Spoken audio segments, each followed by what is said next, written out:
আজকে জুমা পর্যন্ত পৌঁছেছেন, সকলে শুকরিয়া জানাই আলহামদুলিল্লাহ। আজকের আলোচনার মূল বিষয়বস্তু হলো মেরাজ সম্পর্কে, শবে মেরাজ সম্পর্কে। আমরা জানি রাসূল সাল্লাল্লাহু আলাইহি ওয়াসাল্লাম আল্লাহ তাআলার সান্নিধ্য লাভ করেছেন সরাসরি। আল্লাহ তাআলা তাকে আসমানে উঠিয়ে নিয়েছেন। আল্লাহ তাআলার সাথে সাক্ষাৎ করাই আল্লাহ তাআলা আবার তাকে দুনিয়ায় প্রেরণ করেছেন। দীর্ঘ লম্বা একটা সময় আল্লাহ তাআলা এই দুনিয়ার মানুষকে সামান্য সময় বুঝাইয়া আল্লাহ তাআলা উর্দু আরোহণ করাইয়া তার সাথে সাক্ষাৎ করাইয়া রাসূল সাল্লাল্লাহু আলাইহি ওয়াসাল্লামকে আবার পাঠাইয়া দিয়েছেন নিদর্শন স্বরূপ। এই যে দীর্ঘ একটা সময় আল্লাহ তাআলা আল্লাহ রাসূল সাল্লাল্লাহু আলাইহি ওয়াসাল্লামকে তার নিকটবর্তী নিলেন, এই সময়টা বা এই অবস্থাটার নামই হলো মেরাজ।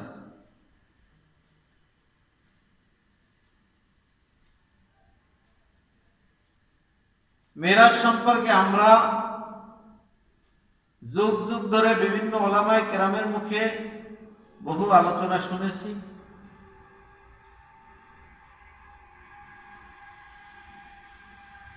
অনেক আমলও শুনেছি। তবে মেরাজ সম্পর্কে যে আমলগুলো বলা হয় ওই আমলগুলোর সহি কোনো সনদ নাই। ওই আমলগুলো ভিত্তিহীন আমল। যেমন বলে মেরাজে রোজা রাখা, মেরাজে সারা রাত জেগে নামাজ পড়া, অথচ মেরাজের মূল কথা হইল রাসূল সাল্লাল্লাহু আলাইহি ওয়াসাল্লাম আমাদের জন্য যে বিধান নিয়ে এসেছেন এই বিধানগুলো সঠিকভাবে পালন করা। যেমন রাসূল সাল্লাল্লাহু আলাইহি ওয়াসাল্লাম মেরাজের মাধ্যমে আমাদের জন্য নিয়ে এসেছেন সিয়াম। কি নিয়ে এসেছেন? সালাত। অর্থাৎ সালাত হলো নামাজ, 5 ওয়াক্ত সালাত। এই 5 ওয়াক্ত সালাত সময় মতো আদায় করাই হলো মেরাজের আমল।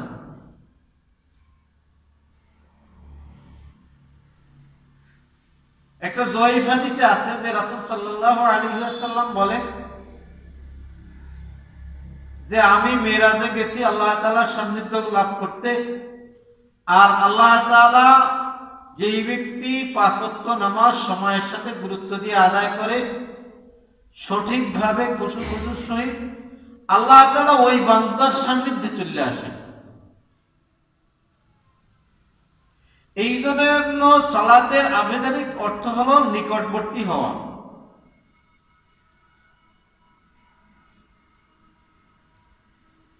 তার মানে আল্লাহ তাআলা সরাসরি আসেন কি আসেন না সেটা আল্লাহ তাআলার জাতের সাথে খাস, ওটা আমাদের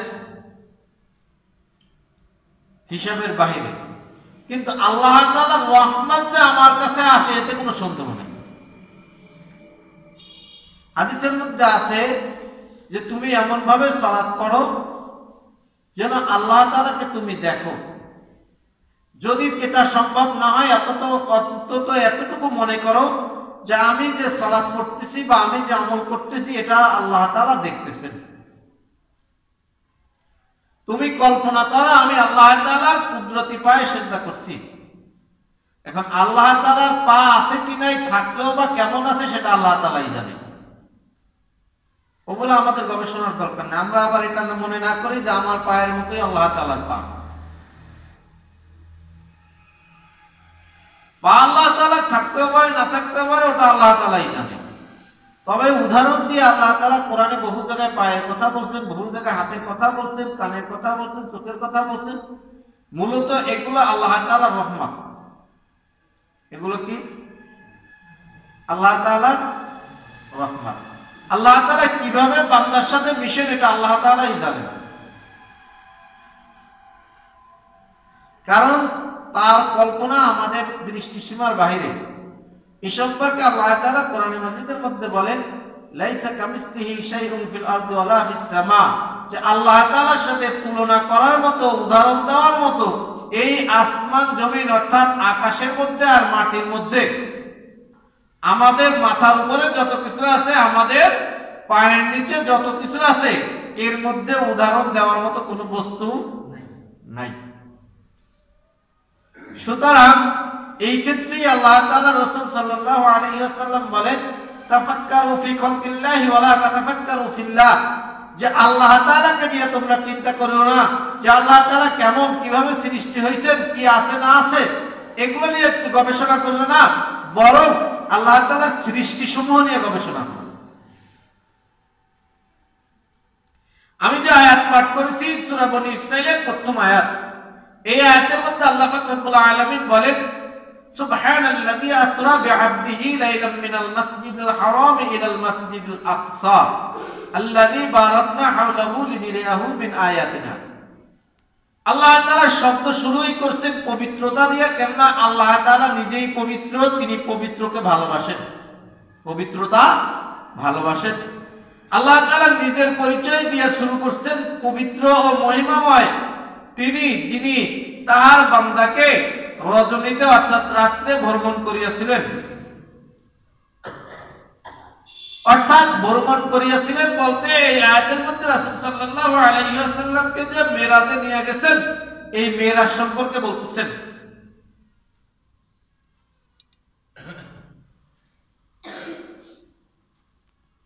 এরপরে রাসূল আল্লাহ তাআলা বলেন কোথা হইতে কোথায় নিছেন, যে আল মসজিদুল হারাম হইতে আল মসজিদুল আকসা পর্যন্ত। আমরা সবাই জানি মসজিদুল হারাম তথা কাবাঘর বা মক্কা শরীফ, আর মসজিদুল আকসা হলো জেরুজালেমে বাইতুল আকদাস নামে যেটা পরিচিত। এরপরে আল্লাহ পাক রব্বুল আলামিন বলেন, যাহার পরিবেশ আমি করিয়াছিলাম বরকতময়। আসলে ওই রাতটা ছিল অনেক বরকতময়, এর উদাহরণ বহু আছে, সামনে জুমা আছে, আরো সময় আমরা দেব, যদি সম্ভব হয় তৌফিক আল্লাহ দান করেন। তাহাকে আমার নিদর্শন দেখাইবার জন্য, অর্থাৎ রাসূল সাল্লাল্লাহু আলাইহি ওয়াসাল্লামকে আল্লাহ তাআলা নিদর্শন দেখানোর জন্য নিয়ে গেছেন। ইন্নাহু হুয়াস সামিউল বাসীর, তিনি সর্বশ্রোতা সর্বদ্রষ্টা, অর্থাৎ তিনি সবকিছু শোনেন এবং সবকিছু দেখেন। কে? আল্লাহ তাআলা। রাসূল সাল্লাল্লাহু আলাইহি ওয়াসাল্লামের মর্যাদা হলো তামাম পৃথিবীর সৃষ্টির মধ্যে শ্রেষ্ঠ। আল্লাহ তাআলা এই পৃথিবীতে যত কিছু সৃষ্টি করেছেন তার মধ্যে সবচেয়ে শ্রেষ্ঠ মর্যাদার অধিকারী কে? রাসূল সাল্লাল্লাহু আলাইহি ওয়াসাল্লাম। রাসূল সাল্লাল্লাহু আলাইহি ওয়াসাল্লামকে শ্রেষ্ঠত্ব দান করছেন, এটা আল্লাহ তাআলার নিজ দয়া। বহু কারণে আল্লাহ তাআলা তাকে এই শ্রেষ্ঠত্ব দান করছেন। মূলত আল্লাহ তাআলা এই জাতিকে রাসূলের উসিলা দিয়া উদ্ধার করবেন বিদায় হয়তো আল্লাহ তাআলা এটা করছেন। তা না হইলে বর্তমান যে জাতি রাসূল সাল্লাল্লাহু আলাইহি ওয়াসাল্লামের উম্মতের মধ্যে, এই জাতির মধ্যে এমন জাতি আমরা মুসলমান দাবি করি, অথচ দেখা যায় আমাদের মুসলমানের যেই কাজকর্ম, এই কাজকর্মের কোনোটাই অধিকাংশ মানুষের মধ্যে নেই।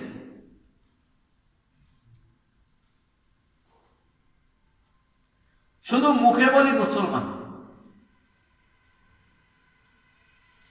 অথচ আপনি দেখেন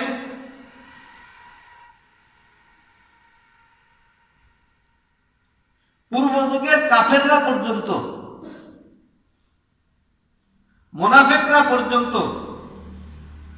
প্রকাশ্যে রাসূলের আমলের বিরোধিতা করেন নাই। মুনাফিকরা কি করত? রাসূলের পিছনেই চলা করত, জামাতের সাথে, একা একাও না, জামাতের সাথে করত। আর এখনকার মুসলমান একা একাও সালাত করে না।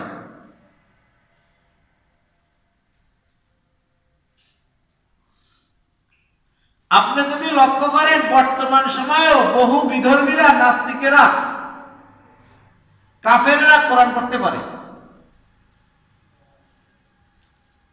আপনারাও দেখছেন অনেক হিন্দু কোরআন পড়তে পারে, কিন্তু আমাদের মুসলমানদের অধিকাংশ মানুষ কোরআন পড়তে পারে না। তাহলে মুসলমানের আমল কি করতেছে?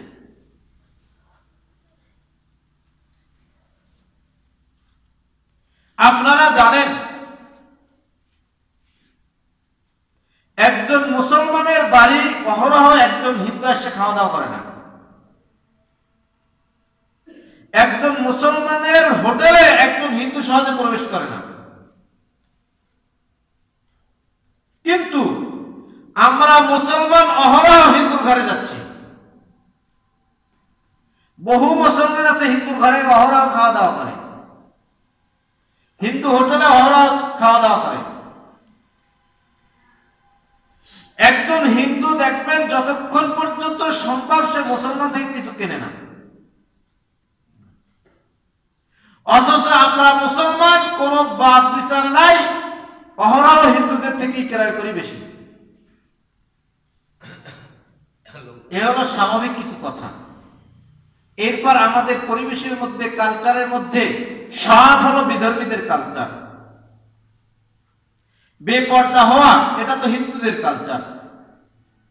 যৌতুক দেওয়া, যৌতুক নেওয়া, প্রেম প্রথা এগুলো হিন্দুদের কালচার। যেটা আবার কেমন কথা, ওদের পর্দা বলতে কিছু নাই, লজ্জা বলতে ওদের কিছু নাই। এর প্রমাণ এখন যারা এখন এই ইন্টারনেটের যুগে মোবাইলে অহরহ দেখা যায়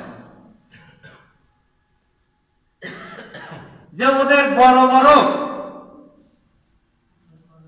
মনীষীরা উলঙ্গ।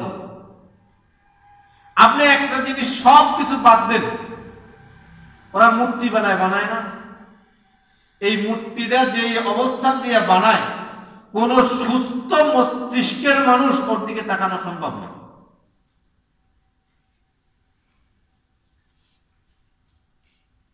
যার মস্তিষ্ক সুস্থ।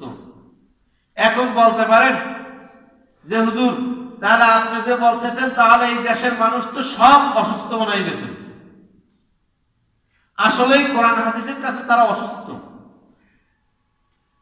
যদি অসুস্থ না হয়, আমার বউয়ের সৌন্দর্য তো অন্য কাউকে দেখাইতে পারি না,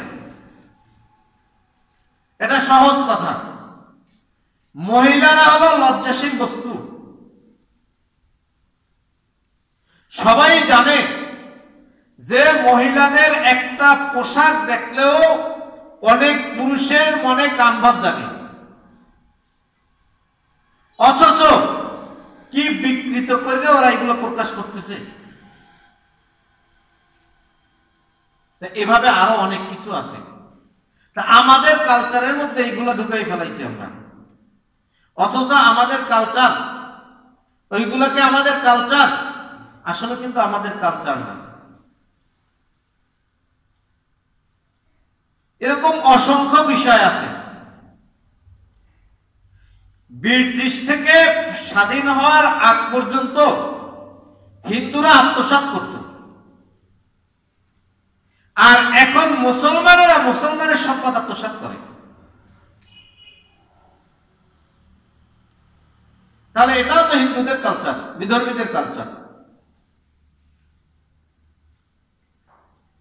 এরকম অসংখ্য বিষয় আছে যেগুলো আমাদের কালচারের মধ্যে ঢুকেছি, অথচ রাসূল সাল্লাল্লাহু আলাইহি ওয়াসাল্লাম যে ইসলাম আমাদের জন্য নিয়ে আসছে সেটা গ্রহণ করিনি। কারণ ইসলাম মানতে গেলে দুইটা গ্রন্থ দরকার, দুইটা বস্তু। এক হলো কোরআন আর এক হলো হাদিস। একটি কোরআন আর এক হলো হাদিস। কোরআন নিজে পড়তে জানি না, আবার দেখা যায় নিজের পরিবার থেকেও কাউকে গঠন করি না। মাঝখানটা বলি কি, একটা কথা খুব সুন্দর করে বলি, কয় অমুক আলেমে কয় এক কথা, তমুক আলেমে কয় এক কথা। অমুক আলেম তমুক আলেম বাদ দেন, আপনাকে তো আল্লাহ তাআলা জিজ্ঞাসা করবে যে কোরআন শেখা তোমার জন্য ফরজ করছিলাম, তুমি কোরআন শিখছো নি? আপনার নামাজের হিসাব কোনো আলেম দেবে না, আপনার কোনো আমলের হিসাব কোনো আলেম দিবে না। হইতে পারে কি সাক্ষী স্বরূপ কোনো আলেমকে আপনার কাছে দাঁড় করাইতে পারে। আপনার হিসাব আপনাকেই দিতে হবে, আমার হিসাব আমাকেই দিতে হবে। আমরা সবাই জানি কিয়ামতের দিন প্রথম হিসাব হবে নামাজের। কিসের? নামাজের। নামাজ যদি আমার সঠিক না হয়, আমি আল্লাহ তাআলার কাছে কি হিসাব দেব বলেন? আমি মনে করি এখানে সবাই জানেন নামাজ ভঙ্গের কারণ 19টা, তার মধ্যে প্রথমে কি? প্রথমে কি?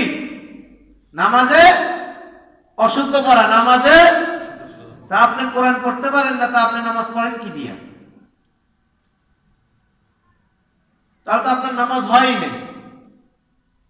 আপনার নামাজ এখন কইতে পারেন হুজুর ইমাম সাহেবের পিছনে তো পড়ি। ইমাম সাহেবের পিছনে তো পড়েন, আল্লাহু আকবার এইটাও সঠিক করে বহু মানুষ বলতে পারেন না। এখানে যদি জিজ্ঞাসা করি এক এক করিয়া হাতে গোনা কয়েকজন মানুষ হয়তো পারবেন, আর অধিকাংশই পারবেন না যে হুজুর আপনি কেমনে বুঝলেন। কারণ আমার পিছনে ইকামত দেন, এটা তো আমি শুনি। কেউ কয় একবার, কেউ কয় আকবার, আবার কয় আকবার। এক একজনের এক এক রকম। আবার কেউ কয় হু আকবার। এটা আল্লাহু আকবারটাই তো এই সমস্যা। আল্লাহু আকবার এটাই আমি সঠিকভাবে অনেক অধিকাংশই পারি না। আর মনে করি কি ইমাম সাহেবের পিছনে নামাজ পড়ছি সব হয়ে গেছে। এই ধারণা থেকে ফিরে আসতে হবে। মেরাজের প্রথম কাজই হলো নামাজ। প্রথম কাজ কি? নামাজ। মেরাজের আমলের প্রথম কাজ কি? নামাজ। এই নামাজটা যদি আপনার সঠিক হয়, এই নামাজের উসিলায় অন্যগুলো হয়তো আল্লাহ তাআলা মাফ করে দেবেন। এই জন্য নামাজ সঠিক হইতে হইলে দুইটা জিনিস জরুরি। কয়টা জিনিস? দুইটা জিনিস। এক হলো আরবি পড়তে পারা শুদ্ধ মতো, আর এক হলো তাহারাত অর্থাৎ পবিত্রতা অর্জন করা।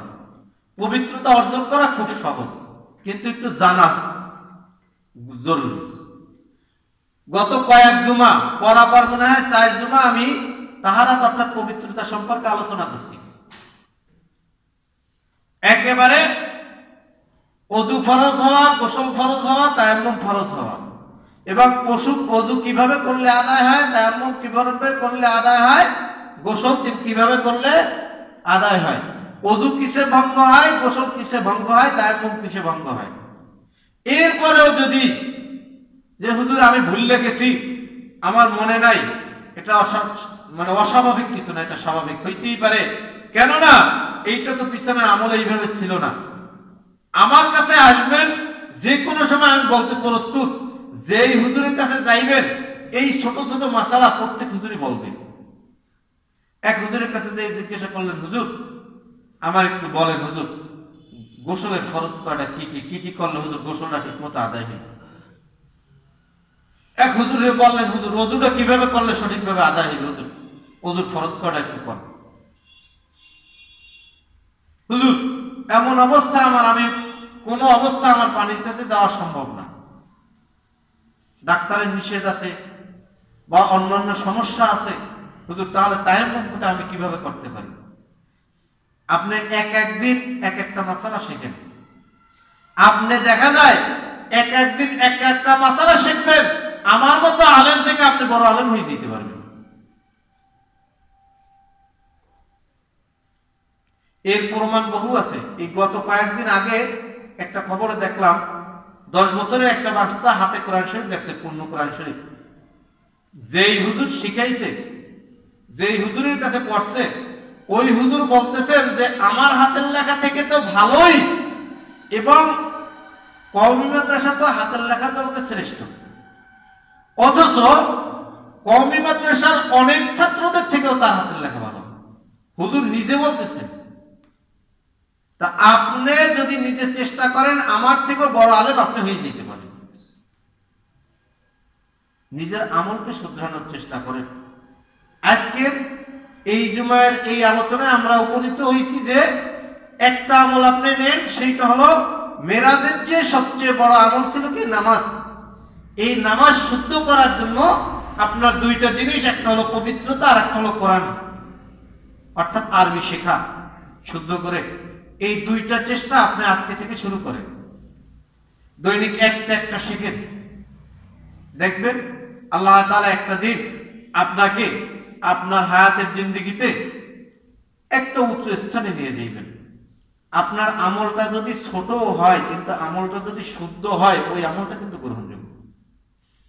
আল্লাহ তাআলা আমাদেরকে, আমি যতটুকু বলেছি, যারা শুনেছেন সকলকে আমাদের পূর্ণ আমল করার তৌফিক দান করুন।